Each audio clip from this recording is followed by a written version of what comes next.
I could forgive you for thinking that the withdrawal agreement is about leaving the EU, but it isn't, and I don't. The withdrawal agreement doesn't take us out of any of the EU's institutions, like the customs union or the single market. In fact, it doesn't take us out of the EU to any extent at all. But it could end up leaving us stuck in all the bits that really matter. So what does the withdrawal agreement actually do?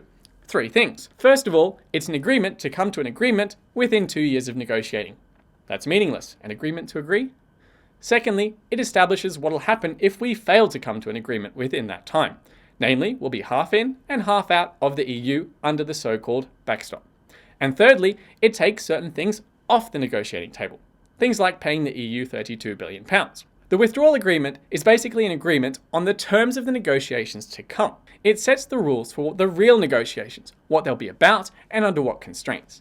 It's like when a messenger crosses the battlefield with a white flag to request a meeting between the generals. The reply to the messenger is always, on what terms? What will be the rules of the negotiations to come? The trouble is, the withdrawal agreement terms heavily favour the EU.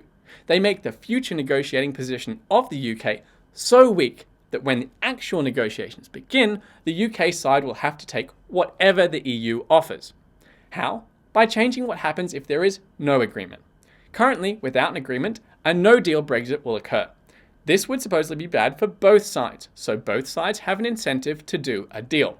But under the withdrawal agreement, if the parties walk away from the negotiating table, the so-called backstop comes into effect.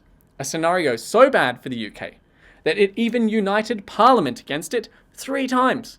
But for the EU, the backstop would be an acceptable outcome, which basically means that under the backstop, the UK cannot walk away from the negotiating table, but the EU can. This imbalance would force the UK to accept the EU's terms as long as they're better than the backstop. That's a terrible position to be in. Here's what you need to realise. First of all, negotiations to leave the EU haven't even started yet. We've only been hearing about the terms of the negotiations to come. Secondly, the withdrawal agreement is all about loading the deck in the EU's favour for the real game to come. And third, if we can't even agree on the terms of the negotiations to come, what chance do we have for the actual negotiations? Either way, I think it's clear. The withdrawal agreement is not a withdrawal agreement. My name is Nikolai Hubble, and if you hated this video, you're not going to like the rest of my work either. The rest of you can find out more on my Facebook, YouTube, and Twitter accounts. Don't forget to share what you find.